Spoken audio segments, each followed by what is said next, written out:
શ્રી ગણેશાય નમઃ.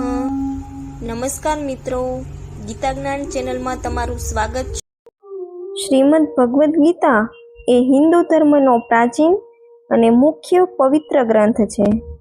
ગીતા ગ્રંથ સમસ્ત માનવ જીવનને સ્પર્શતો ગ્રંથ છે. ગીતા કોઈ દેવી દેવતા કે ધર્મનું વર્ણન કે મહાત્મા નહીં, પરંતુ ગીતા એટલે જીવન જીવવાની પદ્ધતિ.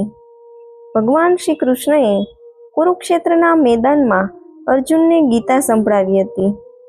બિલકુલ એવી જ રીતે અત્યારના સમયમાં જોવા જઈએ તો આપણું જીવન એટલે કુરુક્ષેત્ર, અને આપણે જીવનરૂપી કુરુક્ષેત્રમાં ઊભેલા અર્જુન અને ગીતા એટલે શ્રી કૃષ્ણએ ઉચ્ચ કોટીનું જીવન જીવવા માટે આપેલો ઉપદેશ.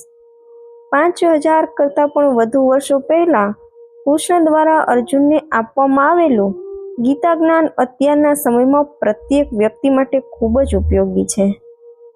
તો આપણે જાણીએ કે સુખી જીવન જીવવા માટે ગીતાના કયા સંદેશોને આપણે અનુસરવા જોઈએ.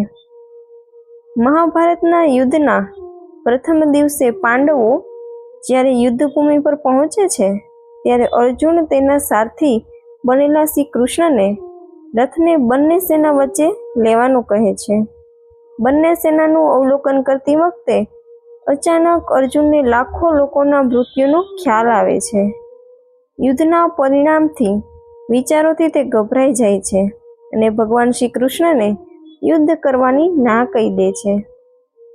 તેના હાથમાંથી ગાંડીવ નામનું તેનું ધનુષ્ય પડી જાય છે અને રથમાં બેસી પડે છે અને શ્રી કૃષ્ણને માર્ગદર્શન પૂરું પાડવા કહે છે. આ સમયે અર્જુનના જે પ્રશ્નનું સમાધાન શ્રી કૃષ્ણએ કર્યું તે સંવાદ એટલે શ્રીમદ ભગવદ્ ગીતાના 18 અધ્યાય. શ્રીમદ ભગવદ્ ગીતામાં સંયમ અને સહનશીલતાનું મહત્વ ખૂબ જ વર્ણવવામાં આવ્યું છે. ગીતાના બોધ અનુસાર સંસારમાં બધું જ પરિવર્તનશીલ છે. જેમ યોગ્ય સમય આવતા ઋતુઓ બદલાઈ જાય છે, તે જ પ્રકારે સુખ પછી દુઃખ આવે છે. તેવી જ રીતે જીવનની પ્રતિકૂળતા પણ કાયમ નથી. જ્યારે પણ જીવનમાં કપરો સમય આવે ત્યારે સંયમથી કામ લેવું, પરંતુ મોટાભાગના લોકો દુઃખમાં સમયમાં નિરાશામાં ગરકાવ થઈ જાય છે. પરંતુ મનની હિંમતને ક્યારેય તૂટવા ન દેવી જોઈએ. સમસ્યાઓથી ઘેરાયેલો હોય ત્યારે પણ પ્રભુ પર વિશ્વાસ અચૂક રાખવો કે જીવનના અંધારામાંથી પણ તે તમને ઉગારશે.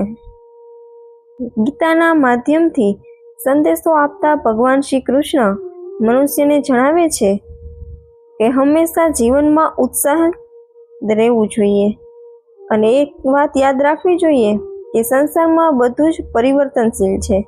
જો તમે તમારી પાસે ધન નથી અને તમે જીવનમાં ધનની ઉણપ અથવા ઓછપ અથવા અભાવ અનુભવી રહ્યા છો, તો નિરાશ ન થવું જોઈએ અને આશા રાખવી કે આ દિવસો પણ પસાર થઈ જશે અને સુખ સંપત્તિ આવશે. ભગવાન કૃષ્ણ કહે છે, જો તમે વારંવાર નિષ્ફળ થતા હોય તો સફળતાની આશા ગુમાવીને નિરાશ ન થવું, પરંતુ ઈશ્વર પર ભરોસો રાખવો કે આજે નિષ્ફળતા છે તો ચોક્કસ આવતીકાલે સફળતા પ્રાપ્ત થશે, કારણ કે પરિવર્તન એ જ સંસારનો નિયમ છે. ગીતા પર જોઈએ તો સમજાય કે શ્રીમદ ભગવદ્ ગીતાના દરેક અધ્યાયના અંતે ભગવાન શ્રી કૃષ્ણએ પણ મનુષ્યને એ જ ઉપદેશ આપ્યો છે અને સાચો માર્ગ શું છે તે જણાવી દીધું છે. હવે કયા માર્ગ પર ચાલવું અને કેવી રીતે વર્તન કરવું અને કેવી રીતે જીવન જીવવું એ આપણે જાતે નક્કી કરવાનું છે. ઘણા માણસો એવા હોય છે કે સહેજ નિષ્ફળતા મળે તો નિરાશ થઈ જાય, પરંતુ નિષ્ફળતા એ સફળતાની ચાવી છે અને નિષ્ફળતા સાથે જ પરિચય ન થયો હોય તો આપણને સફળતાની મહત્તા કેવી રીતે સમજાય. દરેક વ્યક્તિએ યાદ રાખવું જોઈએ કે સઘળું નાશવંત છે. જો તમને કશુંક મળી ગયું છે તો તમે ગેલમાં ન આવી જાઓ, કારણ કે મનુષ્ય જે વસ્તુ, સંપત્તિ અથવા હોદ્દાને લઈને અભિમાન કરતું હોય તેનું અભિમાન તેને ક્યારેક તો તૂટે જ છે. એટલે જ જો તમારી પાસે કશું હોય તો તેનું અભિમાન ન કરવું, પરંતુ ઈશ્વરનો આભાર માનવો કે ઈશ્વર તમારી પાસે ક્ષમતા કરતાં વધારે આપ્યું છે. અને જો જીવનમાં કંઈ ખોટું હોય અથવા તકલીફ હોય તો ઈશ્વરના ભરોસે રાખવો કે આ સમય પર પસાર થઈ જશે. શ્રીમદ ભગવદ્ ગીતામાં મહાપુરાણમાં શ્રી કૃષ્ણે કહ્યું છે કે તમે તમારી પાસે કંઈ માગો એટલે મારે આપવું જ પડે, પરંતુ કેટલું અને ક્યારે આપવું તેનો સમય હું નક્કી કરીશ. અર્થાત ઈશ્વરને પણ ખબર છે કે કયા મનુષ્યને ક્યારે, કેટલું અને શું જોઈએ છે. તે પ્રમાણે ઈશ્વર આપણને આપે જ છે. કીડીને કણ અને હાથીને મણ મળી જ રહે છે. યાદ રાખવું, ઈશ્વર ભૂખ્યા ઉઠાડે છે, પરંતુ ક્યારેય ભૂખ્યા સુવડાવતો નથી. કૃષ્ણએ ગીતામાં કહ્યું છે કે દરેક મનુષ્ય મારો જ અંશ છે. અર્થાત આપણે સૌ ઈશ્વરના એક અંશ જ છીએ. ત્યારે ઈશ્વર પર ભરોસો અને શ્રદ્ધા રાખવી જોઈએ કે ઈશ્વર ક્યારે આપણું અહિત નહીં થવા દે. તો આપણે આજથી ગીતાના દિવ્ય જ્ઞાનને અનુસરીએ અને જીવન મંગલ બનાવીએ.